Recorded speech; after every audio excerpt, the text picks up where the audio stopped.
Hey there, I'm Tyler Lunsford, and you're watching a review of John Byng and Snake's Triple Helix.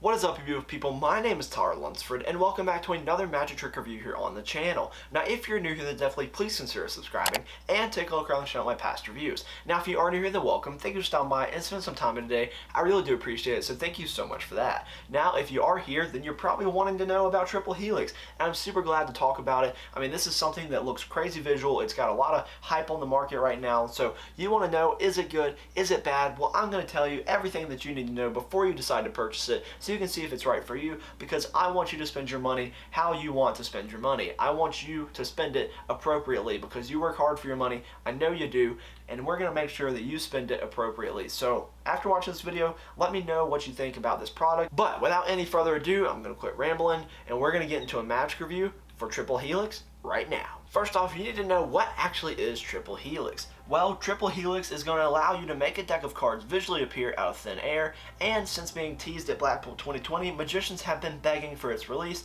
and it's finally here. Brought to you by the incredibly creative John Byng and Snake, Triple Helix is pure magic. In the blink of an eye, you can make a second deck of cards pop into view.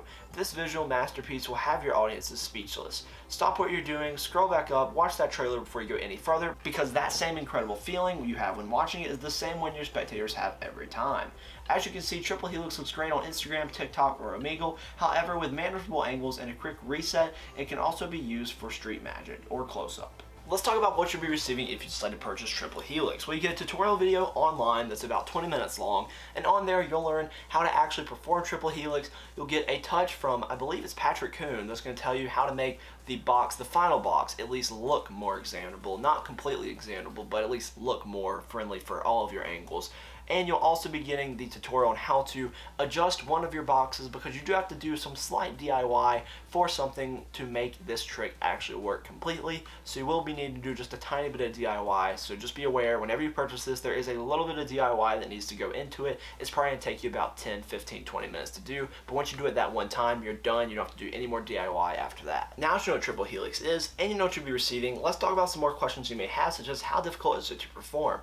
Triple Helix is not that difficult to do. As far as the actual action of making these decks appear, not hard at all, right? You can do this with just a few minutes of practice.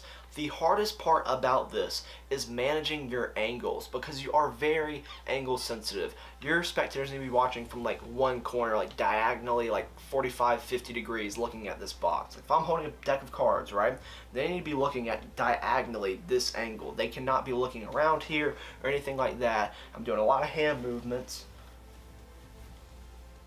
but they cannot be looking if it's not diagonal. Is this examinable? No, none of it is examinable completely. The cards that you're producing, the decks, you have to put those away immediately, or you can put them on a table, but if you do, they need to be at a certain angle and your audience cannot touch them, and honestly, they shouldn't be left on the table that much, because if your audience is going to stare at them, they'll probably see something about them.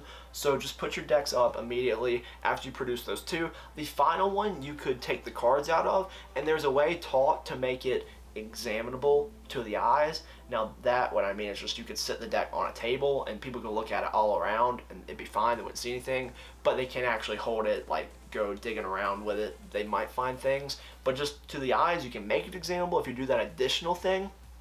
But immediately, if you're doing it the way that they are teaching you, no, that final box is not examinable. The cards that you pull out of it are this completely normal deck, real deck of cards, 52 playing cards. You can go into whatever trick you'd like to, but the actual box is not examinable from all sides, and also not, able to be held or anything like that. Are there any negatives or things you need to know about Triple Helix? Yes, there are quite a few things I need to tell you about that you need to be aware of before you purchase this, and also things they could have done to make this a better product overall. Let's begin.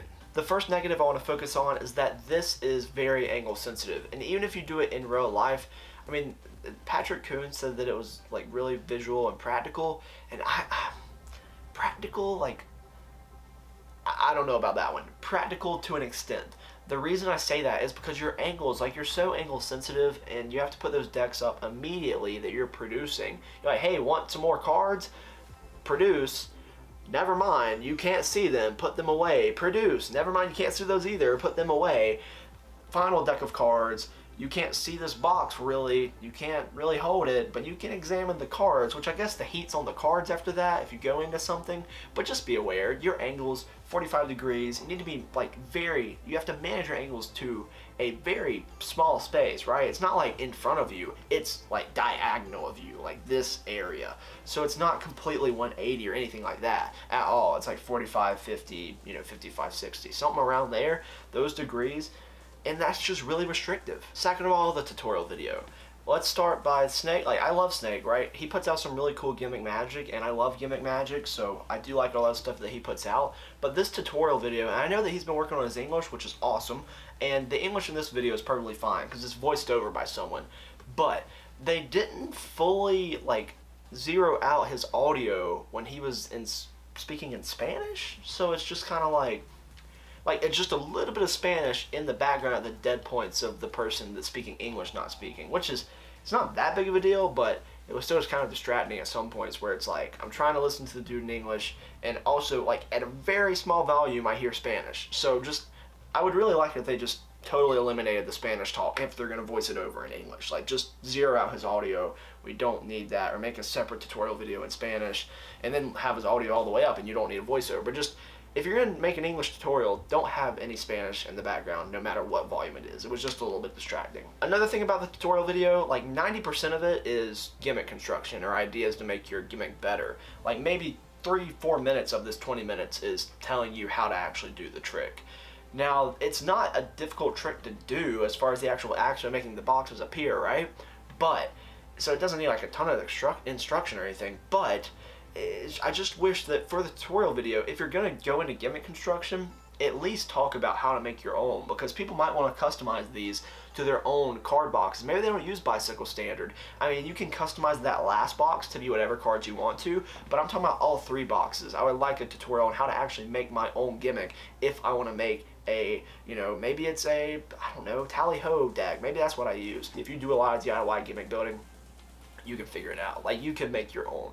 But I just wish there was a tutorial teaching people how to make more versions of this if you want to customize it even farther. The final negative I have is that the additional handling that they teach about how to make the final box more examinable to the eyes, they don't even include the supplies to do so. So you have to supply a couple of your own things, which you already have to supply something, so I'll tell you that right now. You have to supply 2 boxes of your own, you have to cut up one of them and do a little something to the other one. You have to do that. It's going to take maybe 10, 15, 20 minutes. I talked about that earlier, but you do need to supply 2 of your own boxes and your own deck of cards. Now, the way to make it examinable to the eyes, they don't include the supplies to make that happen, because you need a couple more things to make that actual thing happen. I can't say any more without giving it away, but they needed to supply a couple more things to make that happen, and I wish they would have, which I have it because I like making gimmicks, but a lot of people don't have the things that they need to make that additional examinability part. Now let's talk about some positives for Triple Helix. It looks insanely visual. That is true. Like, it's gonna look really good in person. Like, if you can get people watching from the correct angle, it's gonna look that good. And if you're watching on camera, then it's perfect, because I can control where you're watching me from, because you're right there, so I know that you need to be looking at it like this. So it's perfect, right? Perfect for camera, and even in real life, if you have people looking at you in a certain way, it's still gonna look really good. It does look really good, and it's a very creative thing. Like, it looks awesome. Another thing I like about Triple Helix is the way that you make the final box more examinable to the eyes. I think it's really cool, and I wish that they would have included the supplies to do that, because it is something that I think should be added to this, because it makes the final box able to be seen on all sides, which I really like. What should Triple Helix retail as? Well, it currently retails as $40 US, and is it a fair price? I think so. It definitely shouldn't be any more. It should be about $35 to $40. But I wish they would have taught you how to make more, but since it does come, pretty much the 2 gimmicks come handmade, like ready to go out of the package. You just have to do some construction to your own box and supply 2 of your own boxes and do some things there. But the main bulk of the construction has already been done for you, which I really appreciate, and I know that that took time. So $35, $40, I don't think is a bad price. But just be aware of the restrictions you have when performing this, because if you're going to get, a social media video out of this, and you're fine paying $40 for that social media video, yeah, that's cool. I mean, if you're looking to perform this in like a street magic setting where people are surrounding you and things like that, I don't know about $40. It's probably not going to be worth it to you at all to even pick it up if people are going to be surrounding you, because you have to control your angles so much. What would I give this out of 10? This is a tricky question because if I'm rating this with things like monkey or metal phone, it's like those things are just so practical that you can do them on the fly and then have them examined afterwards. Like, those are awesome. But if I'm rating this as like a social media trick, then I need to be honest with it because it looks really visual. So I'm going to try to give it 2 ratings. 1 is for a social media, and 2 is like you're performing this in person, how practical is it, things like that. Okay, so let's rate them right now. What would I give this out of 10 if we're talking about in-person performance and practicality?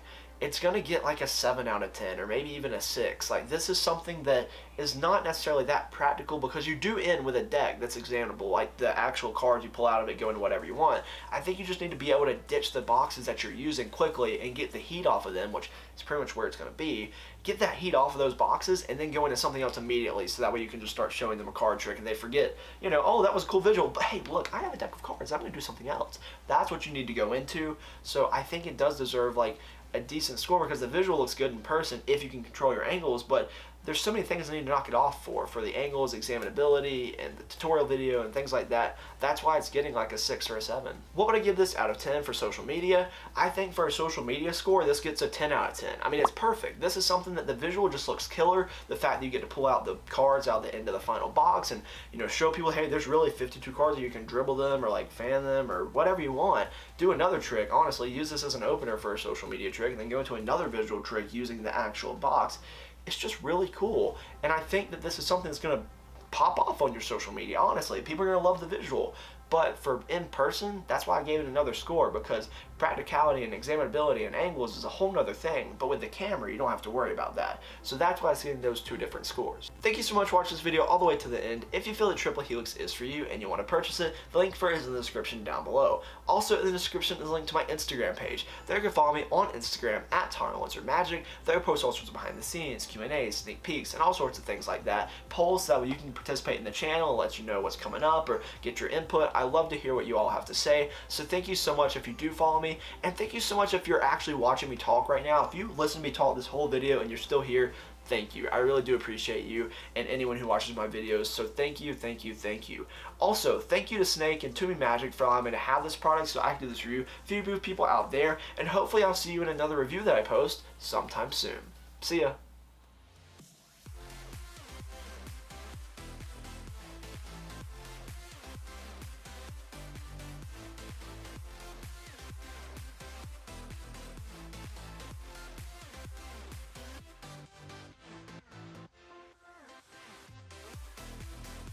Is restrictive a word? It has to be. I'm gonna feel dumb for asking if restrictive is a word. Because it has to be, right?